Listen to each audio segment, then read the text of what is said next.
All right, shalom, shalom. I'd like to start off first and foremost by giving all praises, glory, and honor to Yahweh, Ba'ashem, Yahweh Shai, Ba'ashem, Kakadash.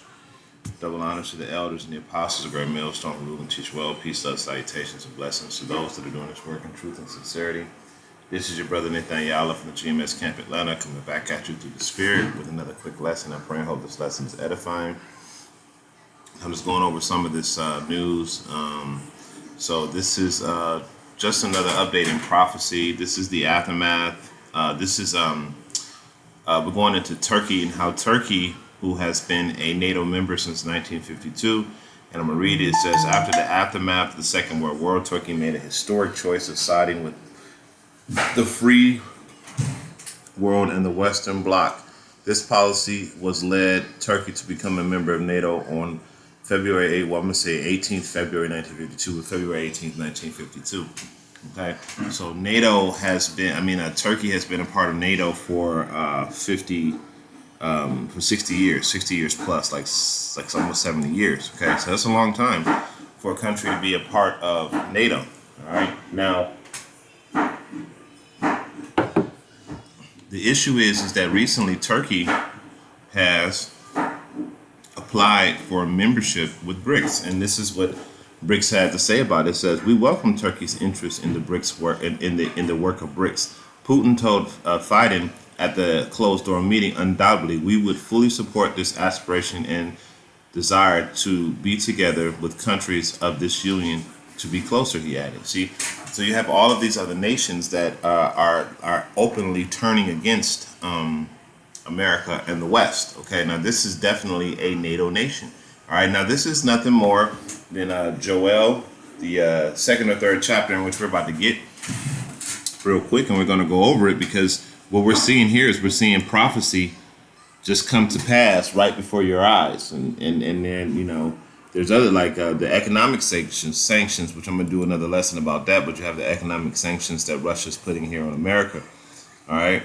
And that right there is going to also wreak turmoil in the United States, because now you have all these other countries that are saying they're no longer going to renew the dollar. So America has lost its economic power over the other nations. Okay, so I believe Saudi Arabia said they no longer is going to use the petrodollar. So the dollar's done. America's done. It's just a matter of time before the collapse happens. I mean, we're just biding our time until all hell breaks loose at this point. All right, so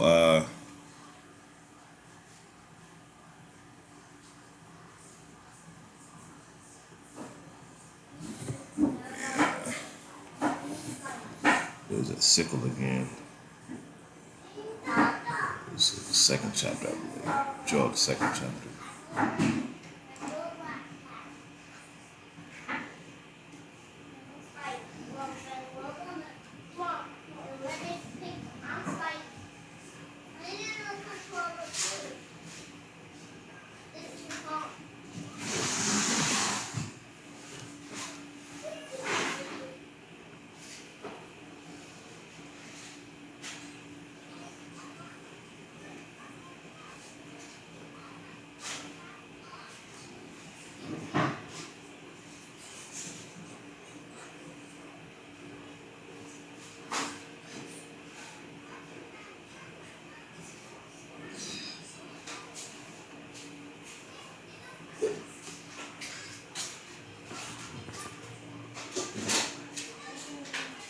All right, so it says, Joel 2:1 says, blow ye a trumpet in Zion, and sound an alarm in my holy mountain, and let the inhabitants of the land tremble, for the day of the Lord cometh, for it is nigh at hand, a day of darkness, a day of gloominess, a day of clouds, a day of thick darkness, as the morning spread upon the mountains, a great people and strong that hath not been the like, neither shall there be any more after, even to many generations. So this is speaking about those thermonuclear missiles. Okay, and Russia and China and all the other nations are already having, hey, look, man, we gonna bomb y'all. All right, so that day is coming. It says, "If fire devoureth before them, and behind them a flame burneth, the land as a garden of Eden, before them and behind them a desolate wilderness. Yea, nothing shall escape." Okay, now that's not what I wanted, but I just brought that out because this is going to be the outcome of the battle. You're going to have a thermonuclear war. Okay, and we're going to go back to Joel the 3rd chapter, but before that, we're going to go to Obadiah, because Obadiah is what I really wanted. Obadiah 1 and 7. I'm going to start at 6. It says, "How are the things that Esau searched out? How are his hidden things sought up?" And that's because of the Lord. The Lord has revealed this devil and showed the world who he is.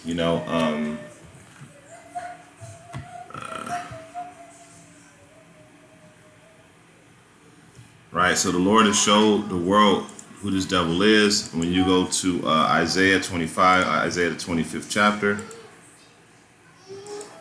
and 7, and it says, "And I will be quiet, and I will destroy in this mountain the face of the covering cast over all people, and the veil that is spread is over all nations." So at one point in time, everyone thought that the so-called white man, the so-called JOOs, they were the pinnacle of power. They were the pinnacle of strength. They were the light of the world. Now the world is learning that they are not.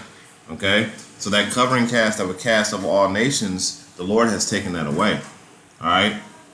So going back to Obadiah, it says, "All the men of thy confederacy." Now, when you go into this word confederacy, right? Let's just look this up really quickly. Confederacy. Let's see what that's talking about. Confederacy. And it says a league or alliance, especially of Confederate states. So all of these states of America, the United States of America, and the NATO nations, they're all confederate with one another. Okay, which means they have alliances with one another. And for Turkey to say, you know what, I'm leaving this alliance and I'm going to NATO. You see, Turkey, NATO together for peace and security for over 60 years, right? So you have NATO and Turkey that were together for all of this time. They're trying to promote it, but the truth of the matter is America has destroyed the confidence that the other nations have had in it because of its behavior, right? America is a fucking whore. All right, so going back to this Obadiah, it says, "All the men of thy confederacy have brought thee even to the border. The men that were at peace with thee have deceived thee and prevailed against thee." So all of these people, these countries that were at peace with America, they were only peace with America because America, it wasn't because, America was the conquering power. You're going to be at peace with those that conquered you. All right? But now these other nations, the Lord has put a spirit on these other nations to not be at peace. Okay? With America anymore. Okay, and that's why it says it says the men that were at peace with thee have deceived thee and prevailed against thee, and thou that eat thy bread. All of these people that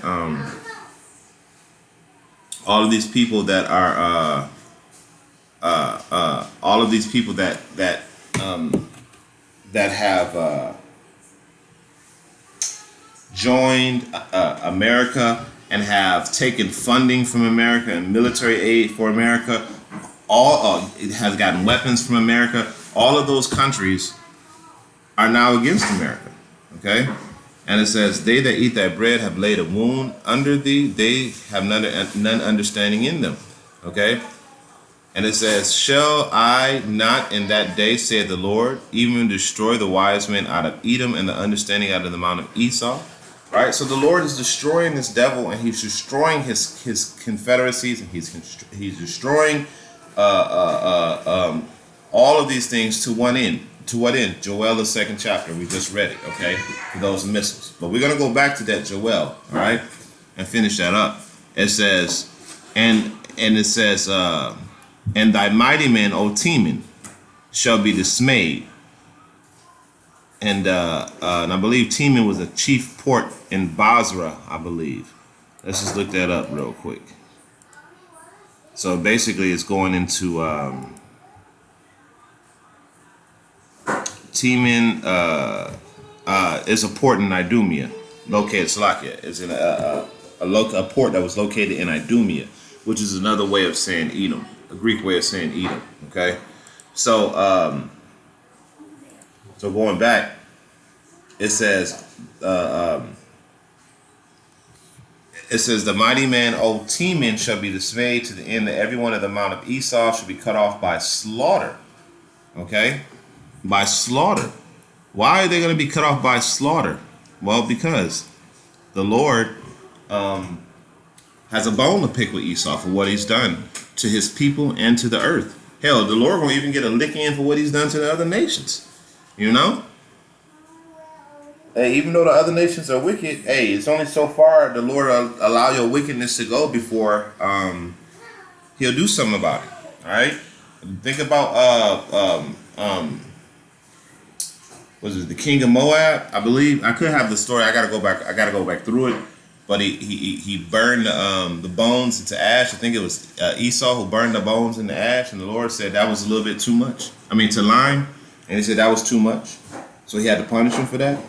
You know, roughly paraphrasing. So Salakia, if I butchered that story a little bit, but you know, I go back through it.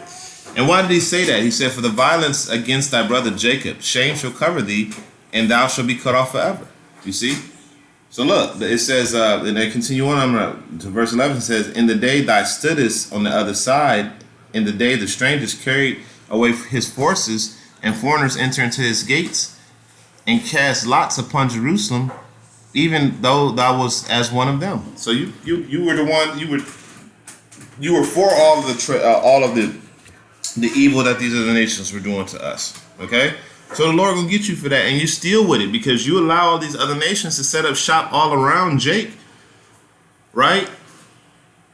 You allow all these other nations to set up shop around Jake, and what do? What do? They make money off of our labor and off of our troubles, off of our misery, off of the things that bring us pain. Okay, that's what they do. They own everything, and we get nothing. All right. So the Lord has got to get that payback for that, man. All right. So the Lord is bringing into fruition these prophecies and bringing down Esau as we speak and breaking up all his alliances. All right. So we're gonna go back to Joel and we're gonna finish that out, and we're gonna close out this lesson. I'm gonna skip down to like.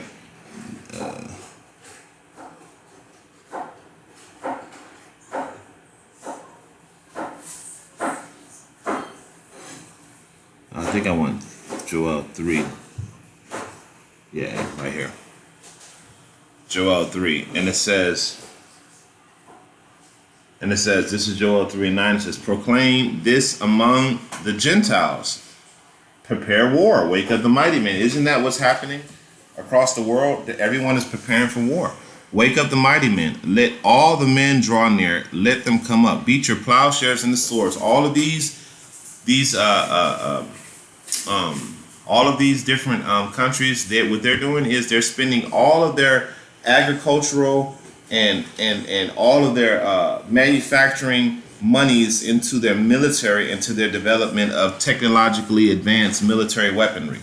Okay, they're doing other advances in other sciences, but most of their budget is going into the military.